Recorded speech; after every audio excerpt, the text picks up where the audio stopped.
네, 우리 모두 다 함께 골로새서 3장 5절에서 6절 말씀 보도록 하겠습니다. 골로새서 3장 5절에서 6절 말씀입니다. 우리 함께 읽어볼까요? 시작.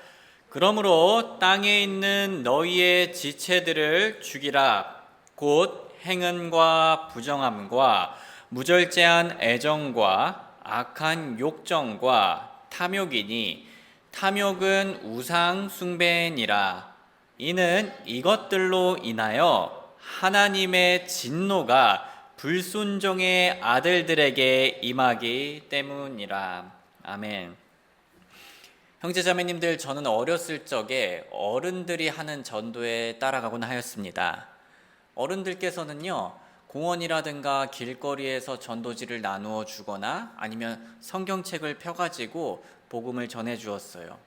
아니면은 어떠한 빌라라든가 아니면 아파트에 들어가가지고 문을 두들기면서 전도를 했었습니다. 요즘은 상상하기 좀 힘들지만 그 당시만 하더라도 공동 현관문이 별로 없었고요. 또 집 문을 이렇게 두드리면서 전도를 하는 것이 사회적으로도 보다 좀 수월한 그러한 시대였었습니다. 저는 가끔씩 한 목사님과 한 팀이 되어서 그렇게 돌아다녔는데요. 그 당시 제 기억으론 그래도 목사님이라고 하면 사람들이 잘 귀 기울여 주곤 하였습니다. 여기 목사님이 오셨어요 하면요, 이분들이 문을 열어주고 집 앞이라도 같이 앉아서 대화를 했던 그러한 기억이 있어요. 존중해주고 인정해 주었던 거죠. 하지만 요즘은 어떤가요? 솔직히 요즘은 제가 목사이긴 하지만 목사에 대한 인상이 점점 안 좋아지고 있습니다. 목사라고 하면요, 존중이나 인정보다는 경계를 하게 되죠. 왜 이렇게 목사들의 이미지가 점점 안 좋아지게 되었을까요? 제 생각에는 목사들이 본을 보이지 않고 심지어 오늘날에는 심각한 죄를 지었어도 금방 강단으로 돌아오기 때문입니다. 그저 일상에서 일어나는 다툼이나 혹은 부족한 모습을 말을 하는 것이 아니고요, 범죄를 저질렀음에도 불구하고 그러한 일들이 일어나고 있습니다. 그리고 그런 목사님에게 가르침을 받고 또 본받는 사람들은 어떻게 되기가 쉬울까요? 똑같이 죄를 가볍게 여기게 됩니다. 그렇게 타락한 기독교는 점점 신뢰를 잃어가게 되죠. 기독교가 어쩌다 이렇게 타락하게 된 걸까요? 여러 가지 이유가 있겠지만 저는 개인적으로 말씀이 잘 선포되지 않아서라고 생각을 합니다. 특히 하나님의 말씀 중에서 하나님께서 죄를 향해 분노하신다라는 메시지가 잘 전해지지 않기 때문이라고 생각을 합니다. 많은 교회들이 주로 어떤 메시지를 전하나요? 하나님은 사랑이시다 라는 얘기를 하죠. 반면에 죄의 심각성에 대해서 얘기를 하는 교회는요, 점점 줄어들고 있습니다. 어찌 보면 이렇게 하는 게 사람들의 마음을 불편하게 하지 않고 교회에 더 쉽게 들어오게 하려는, 혹은 교회에 더 쉽게 정착하게 하려는 전략일지도 모릅니다. 그런데 그것이 정말 성경적인 전략일까요? 저는 아니라고 생각합니다. 왜냐하면 성경에는요, 성경만큼 이렇게 죄에 대해서 적나라하게 말하고 심각성에 대해서 말하는 책이 없지요. 물론 성도님들, 우리가 교회에 방문한 사람들에게 갑자기 이 지옥에 떨어질 죄이나 라고 말하는 건 지혜롭지 않겠죠. 그분도 당황을 할 거고요. 그래서 오해가 없도록 좋은 타이밍이 필요하다라는 건 맞습니다. 하지만 우리가 그들을 사랑하고 복음을 알려줄 때면 죄의 심각성에 대해서는 반드시 언급해야 될 때가 온다는 거죠. 그리고 우리가 교회가 바르게 성장하기 위해선 죄의 심각성에 대해서 정기적으로 나누어야 합니다. 그런데 오늘날 기독교에서는 죄를 언급하는 것 자체를 피하고 있는 것처럼 보여요. 죄를 언급하더라도 어떤 식으로 언급을 합니까? 하나님은 사랑이시기 때문에 여러분들의 모든 죄를 용서하십니다. 물론 하나님의 사랑과 용서는 기독교에서 너무 귀한 진리입니다. 하지만 하나님께서 죄를 향해 분노하신다는 진리를 먼저 깨닫기 전에는 그러한 진리들이 아무런 소용이 없게 돼요. 하나님께서 얼마나 죄를 역겨워하고 혐오하는지 알지 못한다면, 하나님 앞에서 나의 죄가 얼마나 심각한 것인지를 깨닫지 못한다면, 하나님은 사랑이시다라는 말이 오용되기 쉽고 남용되기 쉽고 오해받기가 쉽습니다. 죄를 지을 때 오히려 가벼운 마음으로 지을 수가 있어요. 오히려 죄를 더 편한 마음으로 지을 수 있는 동기가 생길 수가 있습니다. 하나님의 사랑과 하나님의 용서를 제대로 느끼고 기뻐하고 감사하려면 우리는 무엇을 먼저 알아야 될까요? 하나님께서 죄를 얼마나 싫어하는지를 먼저 알아야 됩니다. 만약 죄의 심각성에 대해서 이해하지 않고 단순히 하나님은 사랑이시지 라는 말만 믿는다면요, 그 사람은 구원받은 걸까요? 아닙니다, 성도님들. 그건 구원받은 게 아니에요. 그리고 예상컨대 그런 식으로 구원받지 않으신 분들 많이 있을 겁니다. 사람들이 구원받기 위해선 자신의 죄의 심각성을 인지하고 인정해야 돼요. 하나님께서 죄를 향해 분노하신다는 사실을 알아야 합니다. 또한 우리가 균형 잡힌 신앙생활을 하기 위해선 하나님께서 죄를 향해 분노하신다는 사실을 알아야 합니다. 우리가 정말 기쁜 신앙생활을 하기 위해선 내 죄의 심각성을 인지하고 점점 더 깊게 느끼고 그것을 용서해 주신 하나님의 은혜에 감사하며 기뻐하게 되는 거죠. 그런데 앞에 과정이 없으면 우리는 정말 참된 기독교의 행복과 기쁨을 누릴 수 없는 겁니다. 오늘은 이처럼 우리에게 너무나 기초적이고 중요한 규례에 대해서 알아볼 건데요. 하나님께서는 죄를 향해 분노하십니다. 이러한 하나님의 진노의 정의는 다음과 같이 얘기가 될 수 있어요. 하나님의 진노란 그가 모든 죄를 끔찍하게 싫어하신다는 의미이다. 성도님들, 오늘 죄를 향한 하나님의 분노에 대해 배울 때 이 부분을 강조하고 싶네요. 하나님께서는 모든 죄를 끔찍하게 싫어하십니다. 하나님께서는 어떤 죄는 괜찮다고 생각하시고 어떤 죄는 심각하다고 생각을 하시는 게 아니에요. 우리 하나님께서는 모든 죄를 미워하십니다. 로마서 1장 18절 말씀. 이는 하나님의 진노가 불의 안에서 진리를 억누르는 자들의 모든 불경건과 불의를 대적하여 하늘로부터 계시되어 있기 때문이라. 하나님의 기준에서 모든 불경건하고 불의한 죄는 다 그분의 진노를 받기에 합당한 심각한 죄입니다. 물론 성도님들, 우리가 보기에 죄들 중에서 상대적으로 가벼워 보이는 것들이 있죠. 예를 들면 어린아이들이 과자를 먹고 싶어서 도둑질하는 것과 또 어른들이 앙심을 품고 살인을 하는 건 차원이 다른 얘기죠. 하나님께서도 그것을 아십니다. 그런데 그건 죄를 기준으로 또 다른 죄를 이해할 경우예요. 우리가 죄를 기준으로 죄를 이해하는 게 아니라 사람을 기준으로 다른 사람을 이해하는 것이 아니라 하나님을 기준으로 한다면 어떠한 현상이 일어날까요? 하나님을 기준으로 모든 죄를 이해한다면 하나님과 모든 죄 사이에서는 무한한 간격이 보입니다. 무한한 차이가 생겨요. 성도님들, 우리가 지금 5층에 있는데요, 이 5층 건물과 63빌딩을 비교하면요, 63빌딩 정말 크다라고 얘기를 할 수 있을 겁니다. 하지만 우주선을 기준으로요, 5층 건물과 63빌딩을 보면요, 별로 큰 차이라고 할 수가 없게 되죠. 우주선을 기준으로 하면요, 둘 다 엄청나게 낮은 존재들이에요.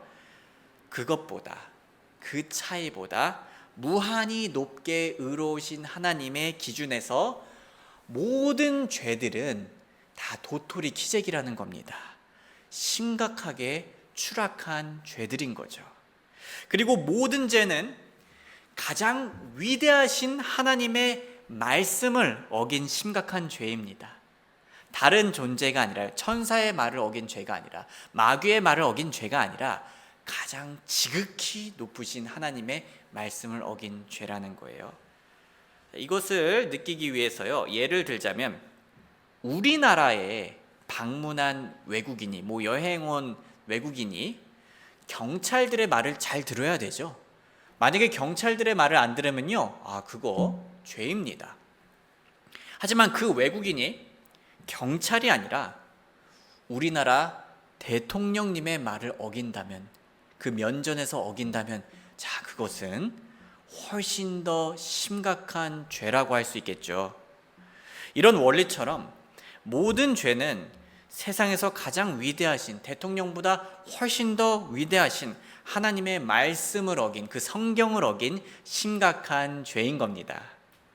그리고 성경에서 우리의 모든 죄가 심각하다는 것을 가장 뚜렷하게 보여주는 증거가 있는데요, 그것이 무엇일까요? 예수님의 십자가입니다.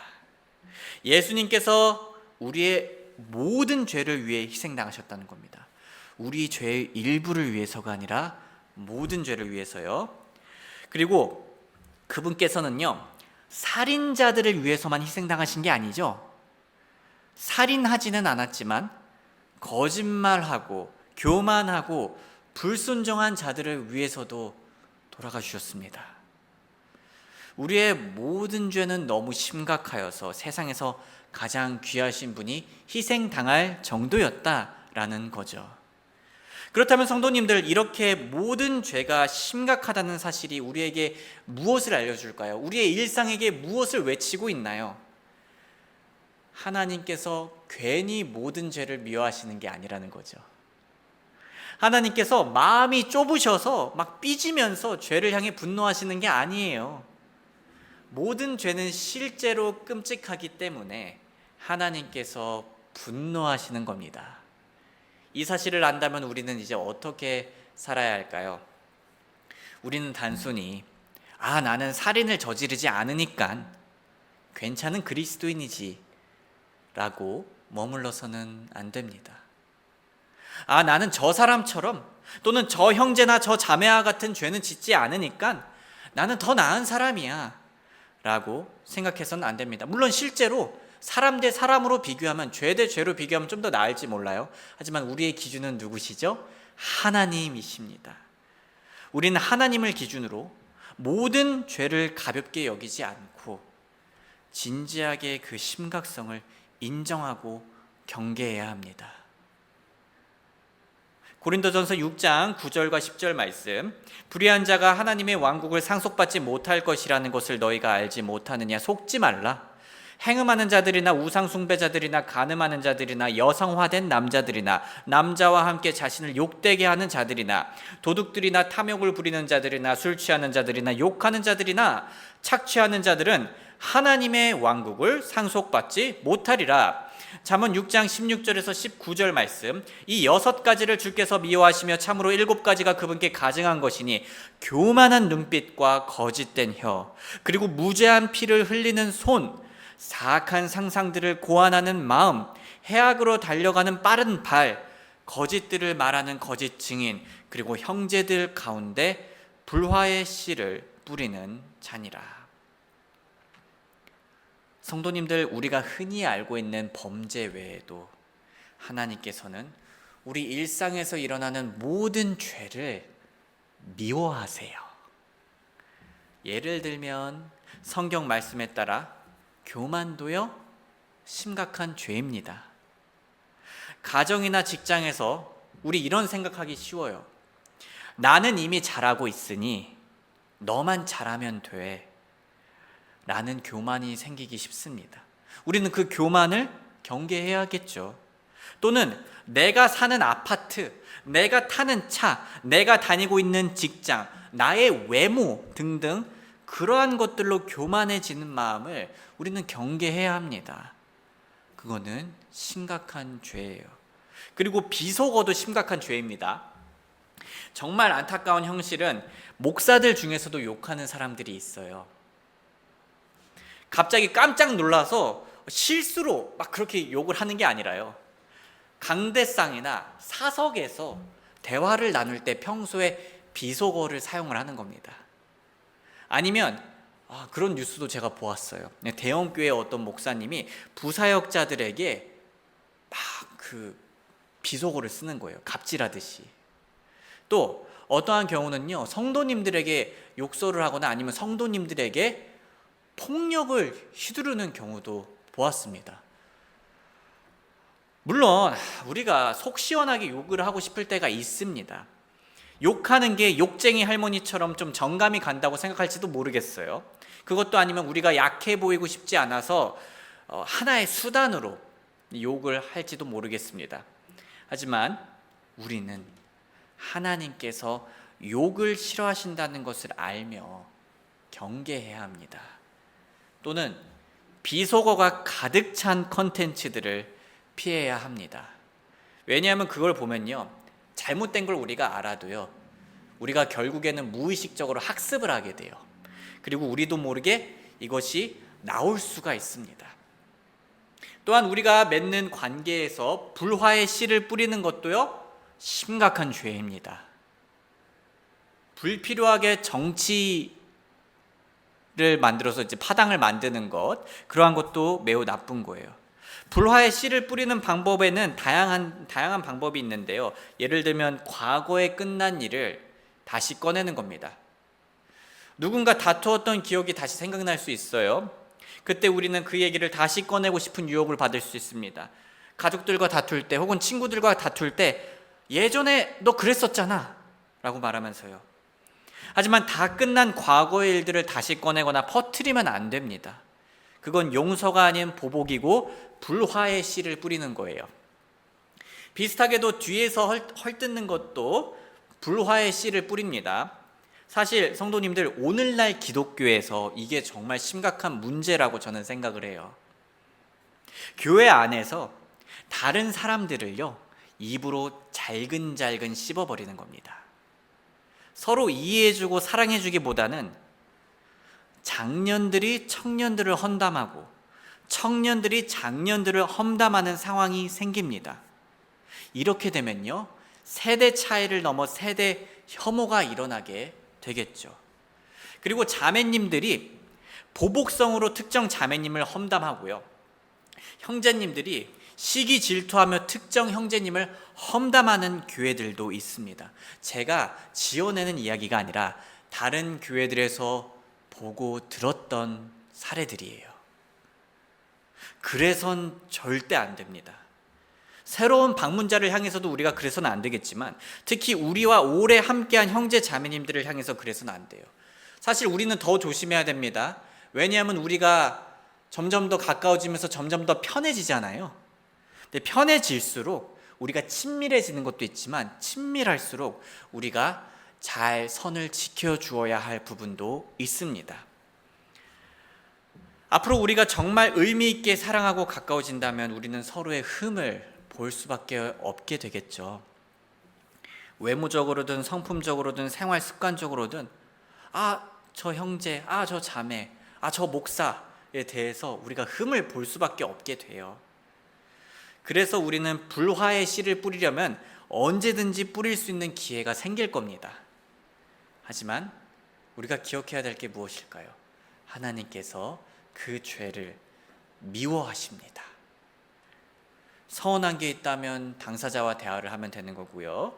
정말 내 속을 털어놓아야 할 경우도 있을 겁니다. 그럴 때는 기도하시면서 좋은 영으로 내 가까운 가족이나 배우자와 대화하고 그 이상의 관계에서는 퍼뜨리지 않으셔야 됩니다.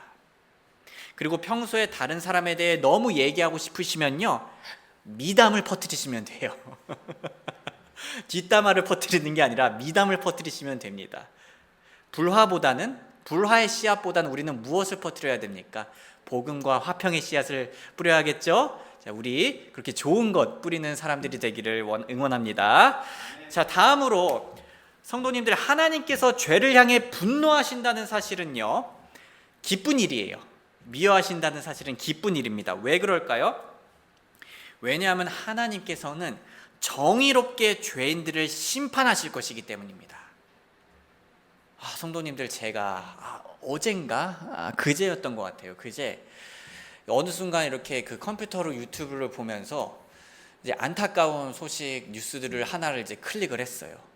뉴스를 클릭을 했는데 그거 클릭을 하니까 알고리즘으로 이제 우리나라의 이제 정말 안타까운 일들, 너무나 슬픈 일들이 계속 관련 영상으로 뜨는 거예요. 그렇게 한 3개 보다가 제 마음이 너무 안 좋아져서 꺼버렸는데요. 진짜 이 좁은, 어떻게 보면 땅덩어리가 좁은 나라에서도 너무나 끔찍하고 또 억울한 일들이 일어납니다. 그 상황에서 그 어린 아이들이, 그 젊은 청춘들이 안타까운 일들을 당하는 걸 보면서 너무 마음이 안 좋은 거예요. 만약에 연쇄살인마가 사람들을 다 죽이고 자신은 편한 방식으로 만약 자살을 한다면 그게 얼마나 허탈한 일이 될까요? 누군가 평생 불법적으로 남들을 착취하고 갑질을 했는데 만약 그 사람이 끝까지 호화로운 삶을 살아요. 그리고 마지막도 꽤 괜찮아 보이게 죽어요. 1인실 요양원에서 생을 호화롭게 마감한다면 그게 우리 입장에서 얼마나 부당해 보여요.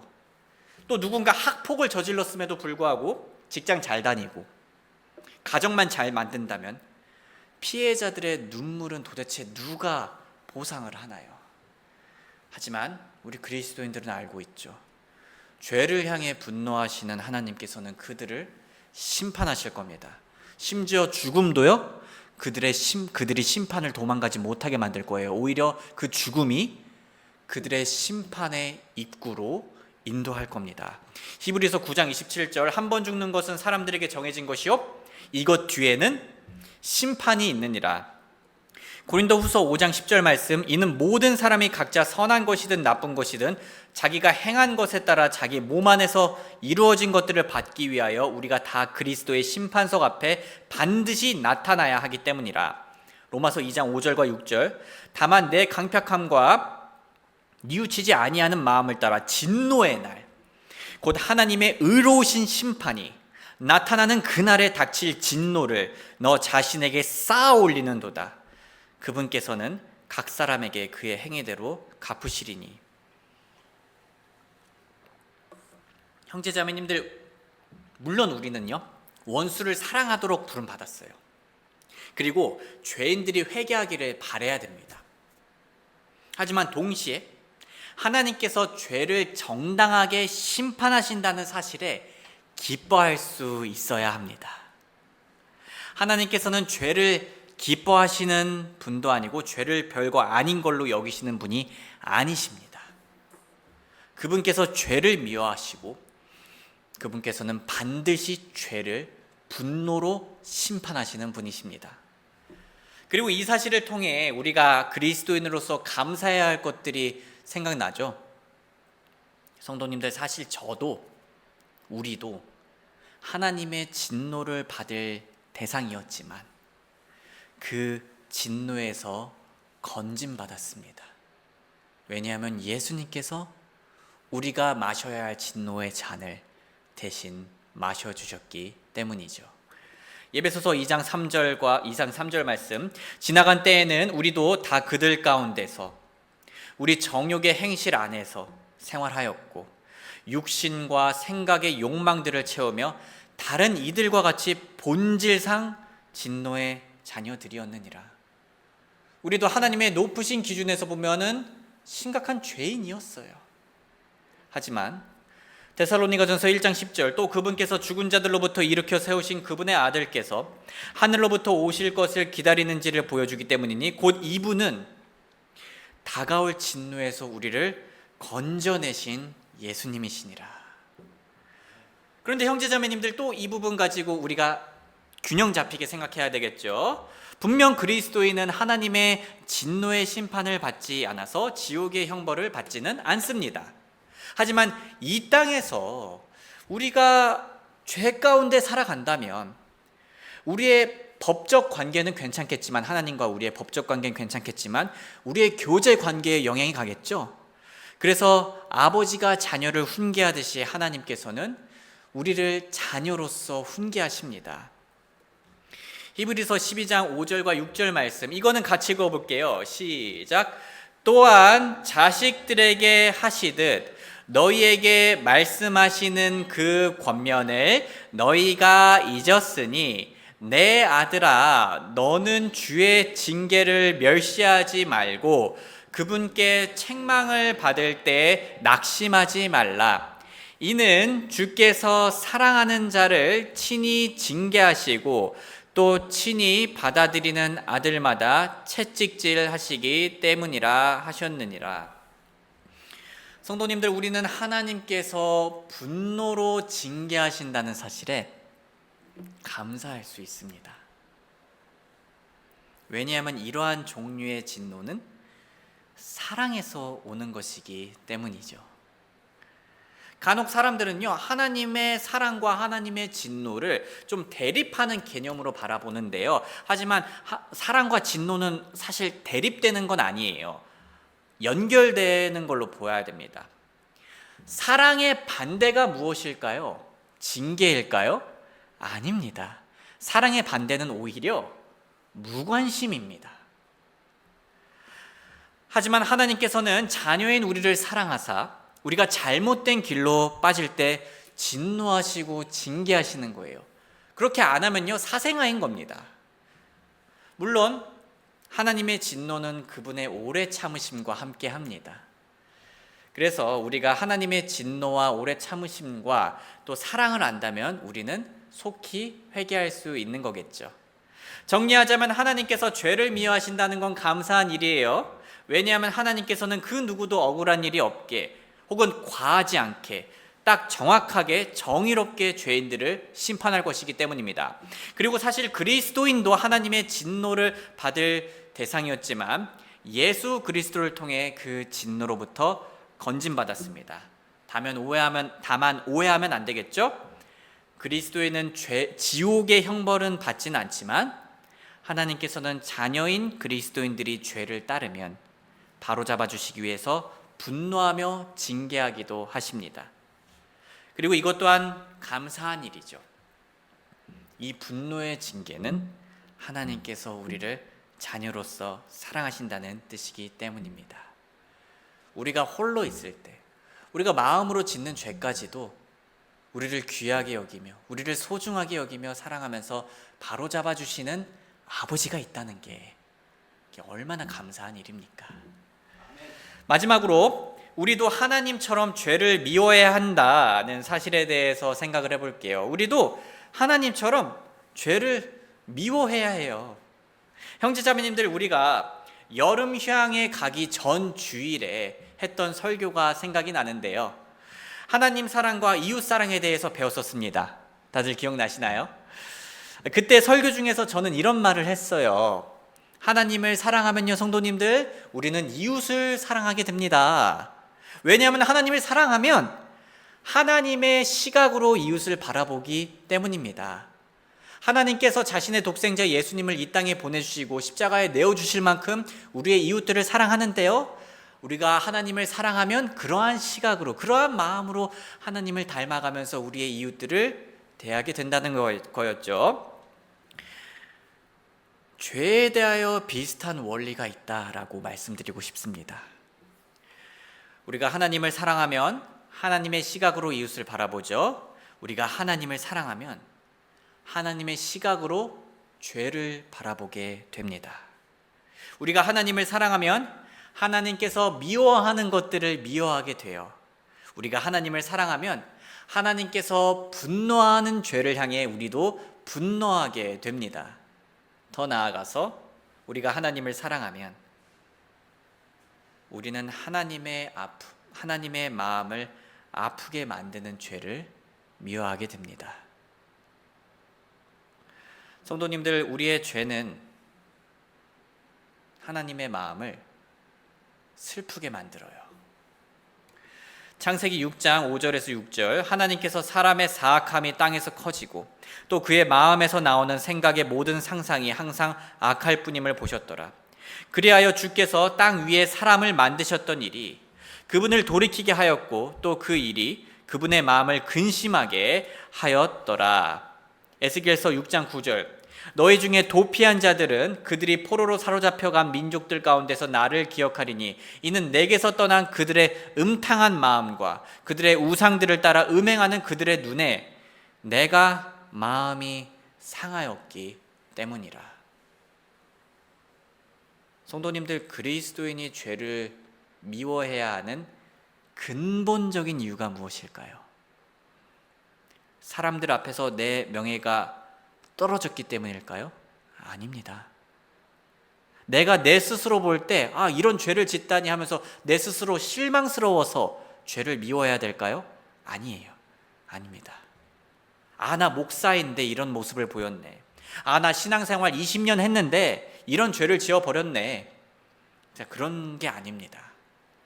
우리가 죄를 근본적으로 미워해야 하는 이유는 내 죄가 내 아버지 하나님의 마음을 아프게 해서입니다.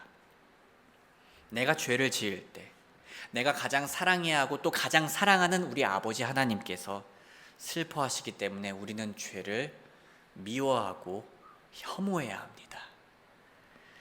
우리는 최선을 다해 죄와 싸워야 돼요.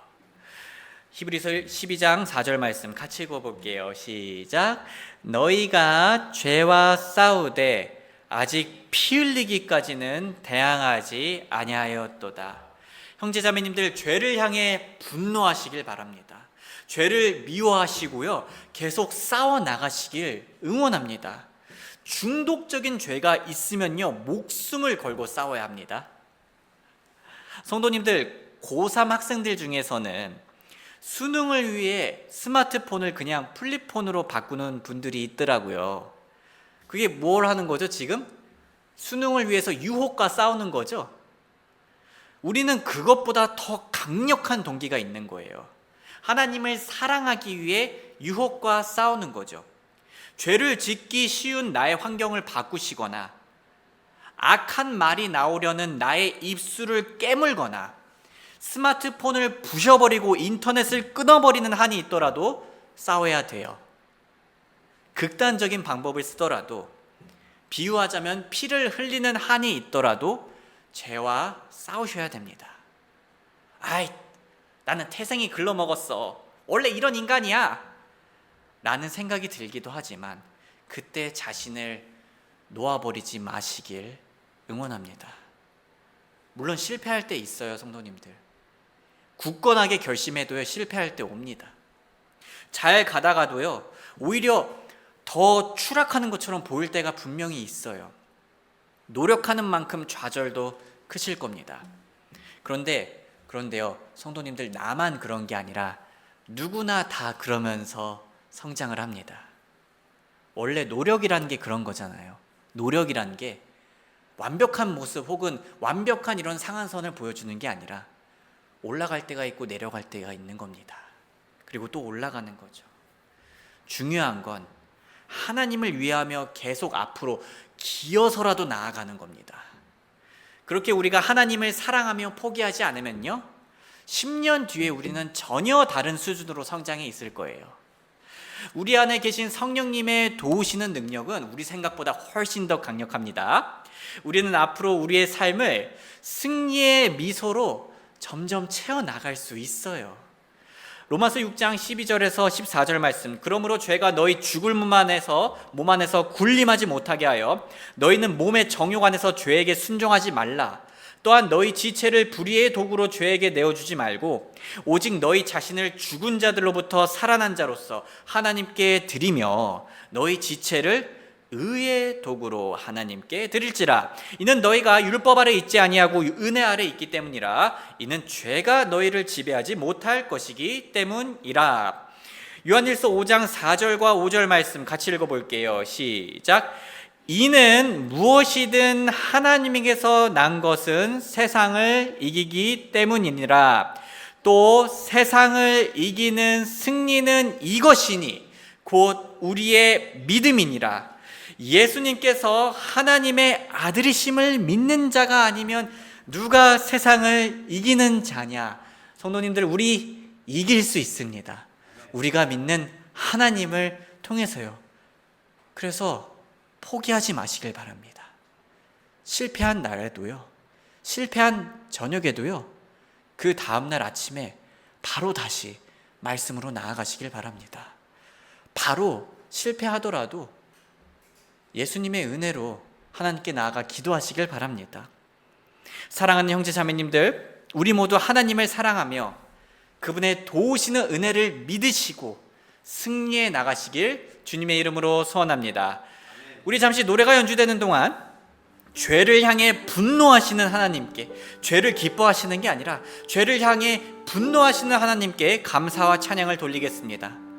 다음으로 최근 우리 마음에 찔림을 주고 있던 죄들을 한번 기억해 볼게요. 거짓말, 게으름, 불신, 교만, 음란한 생각, 사랑 없음 등등 여러 죄들을 하나님 앞에 고백하고 회개하겠습니다. 그리고 우리가 그런 죄들과 피 흘리기까지 싸우고 승리하며 계속 성장해 나갈 수 있도록 하나님의 도우심을 구하는 시간 가지겠습니다.